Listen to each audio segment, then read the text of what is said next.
খবর বাঙালি, কি চলছে, কি হালচাল? হ্যাঁ, কিছুটা দেরি হলো, বাট বিজার হ্যাপেন্স। তো যাই হোক, আজকে কোথায় যাচ্ছি থাম্বনেল দেখে তো বুঝে গেছো, বাট তার আগে একটা জিনিস আপনাদের সামনে শেয়ার করতে চাই। আমাদের এই ঐতিহাসিক মুর্শিদাবাদ জেলায় ছড়িয়ে ছিটিয়ে আছে বহু মন্দির, যার অনেক অংশই তৈরি করেছিলেন নাটোরের রানী ভবানী। এই রানী ভবানী একবার বারাণসী যেতে চেয়েছিলেন, কিন্তু তিনি বারাণসী যেতে পারেননি। তাই তিনি তার অঞ্চলেই মুর্শিদাবাদে এমন একটি গ্রামে গড়ে তুলেছিলেন অসংখ্য টেরাকোটা সজ্জিত মন্দির, এবং তার মাধ্যমে তিনি সেই গ্রামকে বানিয়েছিলেন মুর্শিদাবাদের বারাণসী। রিসেন্টলি সেই গ্রামটা লালবাগ মহকুমার জিয়াগঞ্জ ব্লকের একটা অখ্যাত ছোট্ট ভাগীরথীর তীরে অবস্থিত একটা ছোট্ট গ্রাম, রিসেন্টলি সেই গ্রাম তকমাক পেয়েছে গোটা ভারতের শ্রেষ্ঠ পর্যটন গ্রামে। গ্রাম আর পর্যটন কেমন একটা অড কম্বিনেশন না? But still there are something so much that will mesmerise you. তো আজকের গল্প সেই গ্রামকে নিয়ে, আজকের গল্প বড়নগরকে নিয়ে। তো চলো বন্ধু, আজকের গল্প শুরু করা যাক।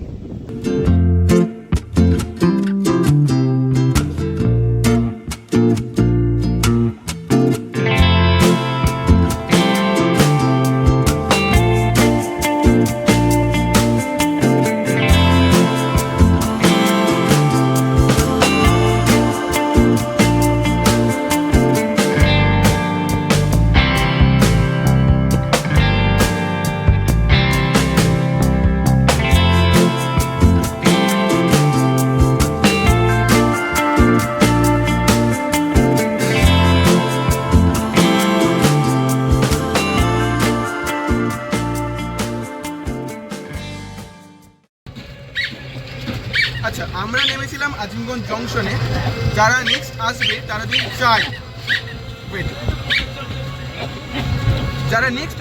যদি চায় তারা আজিমগঞ্জ সিটিতেও নামতে পারে। আমার মতে আজিমগঞ্জ সিটিতে নামাই বেস্ট হবে, কারণ আমাদেরকেও সেই আজিমগঞ্জ সিটির উপর দিয়েই যেতে হচ্ছে। কারণ আমাদের এতে কিছু নরকের জীব খুব লাফিয়ে বেড়াচ্ছে, তাদেরকে শান্ত করতে হবে, মানে তার আগে একটু কিছু খেতে হবে, এবং খেতে হলে আজিমগঞ্জ সিটিতেই আসতে হবে। আমি বলবো আজিমগঞ্জ সিটিতে মানে স্টেশনে নামাই ভালো, আজিমগঞ্জ সিটি স্টেশনে নামাই ভালো, তারপর কিছু খেয়ে তারপর যাওয়া যাক। আমরা আগে কিছু খেয়ে নেবো, তারপর আমরা A few minutes later. বাঙালির জল খাবার পুরি আলুদম ছাড়া, আলুদম এটা ঘুগনি, হ্যাঁ পুরি ঘুগনি ছাড়া ঠিক জমে না। এর মধ্যে একটা বাঙালির আলাদা আবেগ আছে। তো এই যে পুরি আর ঘুগনির যে অথেন্টিক স্বাদটা, এর বাইরে কিছু ভাবা যেতে পারে না। তো আমরা একটা মিষ্টি দোকানে এলাম এবং পুরি নিয়েছি। নিঃসন্দেহে অ্যাজ ইউজুয়াল দারুণ খেতে। পুরি পুরি পুরি নিয়ে আর কী বলবো, পুরি বলতে মনে পড়লো অনেকদিন পুরী যাওয়া হয়নি, পুরী যাবো আর কি, সেটারও ব্লগ বানাবো।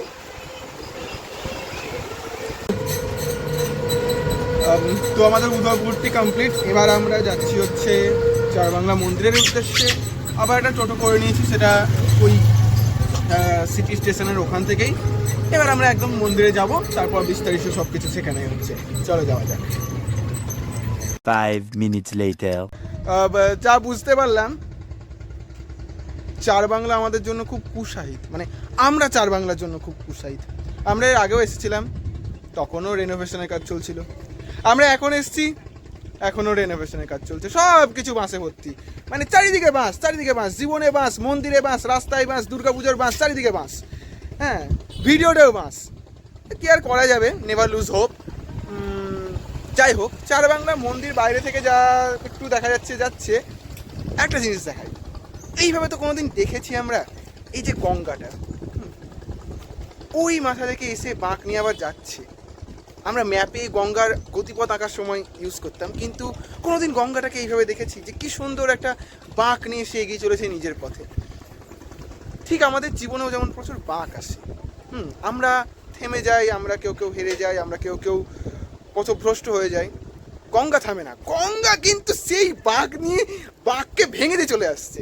তো প্রকৃতি থেকে অনেক কিছু শেখার আছে। আর আমি যেন এখানে এসে প্রকৃতির সাথে খুব ভালোভাবে আত্মস্থ হতে পেরেছি। মানে জায়গাটা এত সুন্দর, খুব শান্ত একটা জায়গা, খুব নিরিবিলি একটা জায়গা, গাছগাছালি আছে, হাওয়া দিচ্ছে, রোদও নাই, প্রকৃতিটাও দারুণ। আমি এখানে প্রকৃতির সাথে খুব সুন্দরভাবে আত্মস্থ হতে পেরেছি, এবং আমি গ্যারেন্টি দিয়ে বলতে পারি নেক্সট যারা আসবে তারা প্রকৃতির সাথে, চারবাংলা মন্দির তো ততদিনে আই গেস হয়েই যাবে, না হোক, তারা প্রকৃতির সাথে খুব সুন্দরভাবে আত্মস্থ হতে পারবে। আমরা থেমে থাকবো না, ওইদিকে আরও কয়েকটা মন্দির আছে, সেগুলোও প্রাচীন স্থাপত্য, সেগুলোও রানী ভবানী তৈরি করেছিলেন, চারবাংলা যিনি আর কি তৈরি করেছিলেন চারবাংলার মন্দির, সেই রানী ভবানী ওই দিকের বেশ কিছু স্থাপত্য আছে সেগুলোও তৈরি করেছিলেন। সেগুলো আমরা দেখতে যাবো একে একে। জাস্ট একটা মনে খেয়াল এলো, সেটাই শেয়ার করে দিলাম, দ্যাটস ইট।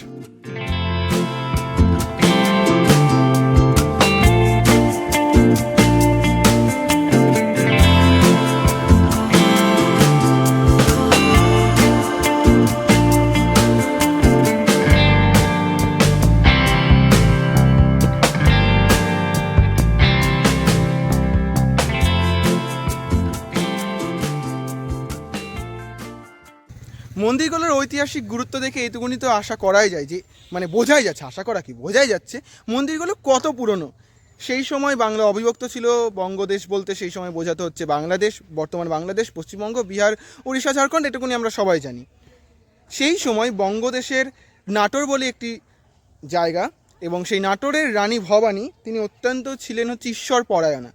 তিনি এই বঙ্গদেশে প্রচুর মন্দির বানিয়েছিলেন, তার মধ্যে আমাদের কিরিটেশ্বরী মন্দির অন্যতম, এবং এই যে আমাদের চারবাংলা মন্দির, এটাও কিন্তু এই রানী ভবানীরই বানানো। এই মন্দির ছাড়াও এই অঞ্চলে ছড়িয়ে ছিটে আছে আরও অনেক মন্দির, যেমন কি আমি দেখতে পাচ্ছি, আপনারা দেখতে পাচ্ছেন, এইদিকে একটা মন্দির আছে, ওদিকে আর একটা মন্দির আছে, রাজরাজেশ্বরী মন্দির, এবং ভিতরে আরেকটি অসাধারণ মন্দির আছে, দারুণ মন্দির আছে। আমি বলেছিলাম না, আগেও এসেছিলাম, সেই সময় আমরা সেই মন্দিরটা বেড়াতে গেছিলাম, দারুণ, সেটাও দেখাবো এই ব্লগে, তাহলে স্কিপ না করে পুরোটা দেখতে হবে। আচ্ছা শান্তনু, তোর মনে হয় না যে যেখানে জলজান্ত দুর্গা নিজেই সেফ না, সেখানে এরকম ঘটা করে মাটি দুর্গা পুজো করাটা হিপোক্রিসি মাত্র? হ্যাঁ, সে তো অবশ্যই। তো চলে এসছে, আমাদের জায়গাটা চলে এসছে। আচ্ছা, আমাদের জায়গাও চলে এসছে। এই হচ্ছে আর একটা অসাধারণ সুন্দর পুরাকীর্তি, এবং এটা আমরা দেখব, চলো দেখা যাক।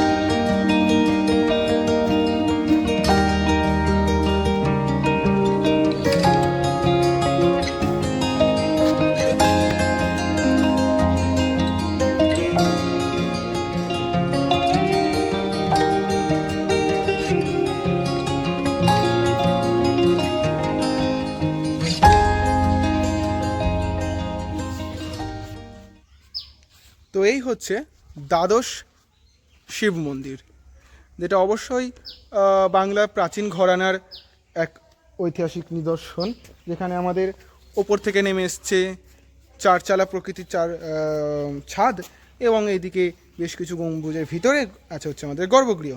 এই হচ্ছে আমাদের মন্দির, এবং সব থেকে আশ্চর্যটা সেটা আমরা এবার দেখব। আচ্ছা, আমরা মিশরের স্ফিংস সম্বন্ধে তো অনেকেই শুনেছি, এবং আশা করি সেই স্ফিংসের ছবি অন্তত আমরা সকলেই দেখেছি, যার মাথাটা হচ্ছে সিংহের এবং দেহটা মানুষের, অতিকায় দৈত্যাকৃতি এক স্থাপত্য, যেটা পিরামিডের সামনে থাকে, এবং বলা হয় সেই স্ফিংস নাকি পিরামিডের রক্ষাকর্তা। খুব শুনতে আশ্চর্য লাগলেও এই মন্দিরে, এই ভবানী গ্রামের এক অখ্যাত মন্দিরের দেওয়ালেও আমরা খুঁজে পেয়েছি সেই স্ফিংসকে। এই জায়গাটা দেখতে পাচ্ছেন, সরি, এই জায়গাটা আমি জুম করে দেখাচ্ছি।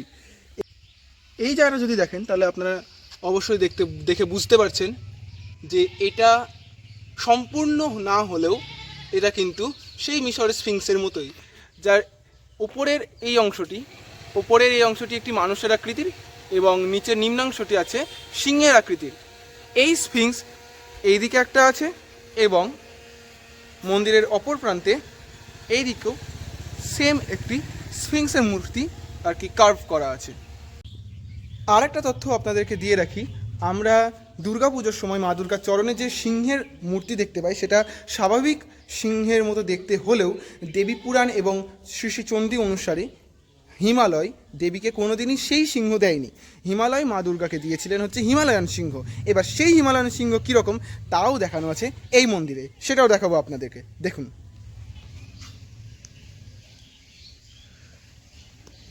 খিলানের দুই দিকে আমরা দেখতে পাচ্ছি দুটি অবয়ব আঁকা আছে এবং তা দেখতে ঘোড়ার মতো হলেও এগুলিই কিন্তু ছিল প্রাচীনকালের সিংহ, যেগুলিকে বলা হতো হিমালয়ান সিংহ, যার পুরো বডিটাই প্রায় ঘোড়ার মতো হলেও তার এই যে মুখটা অনেকটা সিংহের ন্যায় হিংস্র এবং এর ঘোড়া মতো ঘাড়ের দিকে কেশর থাকতো, পুরোটা দিকে কেশর থাকতো না।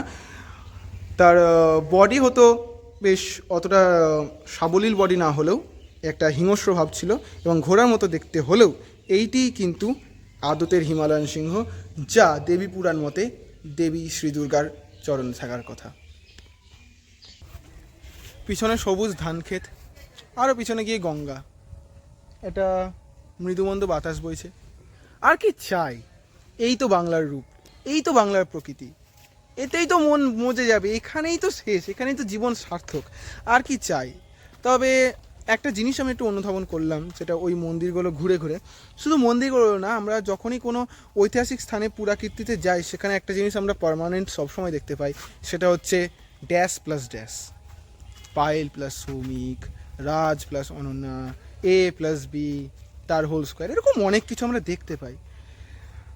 এইখানেই তখন মনে হয় হয়তো আমরা মানুষ হিসেবে অতটাও গ্রো করিনি, কারণ তখনকার দিনের মানুষরা, সেই সময়কার মানুষরা তাদের ব্যক্তিগত প্রচুর প্রচুর সম্পত্তিকে খুইয়ে একটা অসাধারণ কাজ করে গেছেন। আমরা মানুষ হয়ে যদি সেই কাজগুলোর যত্ন না নিতে পারি, সেগুলোর সঠিক মর্যাদা যদি না দিতে পারি, তাহলে কিসের মানুষ হলাম, তাই না? প্রত্যেকটা সাদা জায়গাতে, মানে প্রত্যেকটা জায়গা যেখানে আর কি লেখা যায় সেখানেই সেই লেখা, সেখানেই মানে মন্দিরের ওই টেরাকোটার কাজের দেওয়ালগুলো বাদে বাকি দুটো দেওয়াল আছে দুই দিকে, পুরো দেওয়াল জুড়ে অজস্র লেখা, অজস্র ইঁট দিয়ে ঘষে ঘষে অনেক কিছু লেখা। এগুলো অ্যাট দ্য এন্ড তোমার লাভ লাইফকে, তোমার প্রেম জীবনকে সার্থকতা দেয় কি না বস আমি জানি না, কিন্তু এইগুলো তোমার নামটাকে অনেক ছোট করে, তোমার নামে যারা আছে তাদেরকে ছোট করে, আপামর মানুষ জাতিকে ছোট করে। তো এগুলো করো না, খুব বাজে দেখায় এগুলো। আজ কেউ যদি তোমার বেডরুমে গিয়ে অন্য কেউ নিজের নাম খোদাই করে চলে আসে, তোমার তো ভালো লাগবে না বস, তাই না? তাহলে সেই যে মন্দির, এই মন্দিরটাকে একটা মন্দির, একটা ঐতিহাসিক জায়গা, একটা কিছু বানিয়ে রেখে দিয়েছে, না ভেবে নিজের ভাবতে শেখো। একই বাঙালির ঐতিহ্যের কম, বাঙালি আস্তে আস্তে নেমে যাচ্ছে, বাঙালির মান নামছে, বাঙালির সম্মান নামছে, বাঙালির কাজের ধরন একদম মাটিতে তলিয়ে যাচ্ছে। সেখানে কিছুটা ইতিহাস ধরে আমরা যদি বাঁচতে পারি, সেটাকে নিজের করে বাঁচি, সেটাকে নিজের সুন্দর করে সাজিয়ে রাখি, কেন নষ্ট করব, তাই না? এই প্রশ্নগুলো নিজেকে করতে শেখো, ভাবতে শেখো, ভাবা প্র্যাকটিস করো, তবেই আমরা সার্থক হয়ে উঠবো। এটুকুনি বলার। আমরা আমাদের গল্পের একদম শেষে চলে এসেছি। এরপর আবার আমরা আজিমগঞ্জ থেকে ট্রেন ধরবো। আগে কিছুটা খেয়ে নিতে হবে, আবার খিদে পেয়েছে। আসলে আমি খুব খাবুটে, খুব খিদে পাই, এই শান্তনুও খুব খাই। আবার আমরা আজিমগঞ্জ থেকে ট্রেন ধরবো, তারপর খাগড়াঘাট স্টেশন, তারপর আবার আমাদের এই জার্নি শেষ। তবে এই জার্নি শেষ না, এই জার্নি শেষ। আবার খুব তাড়াতাড়ি একটা দারুণ ভিডিও নিয়ে আমরা আসবো তোমাদের সাথে গল্প করতে। তাই স্টে টিউনড, স্টে হাই। চলো আজকের ভিডিও লাইকটা করবে এবং সাবস্ক্রাইবটা যেন অবশ্যই করা হয় এবং নিজের বন্ধুদের সাথে শেয়ার করে দেবে। চলো দেখা হচ্ছে নেক্সট ভিডিওতে। আজকের মতো এতটাই, বাই।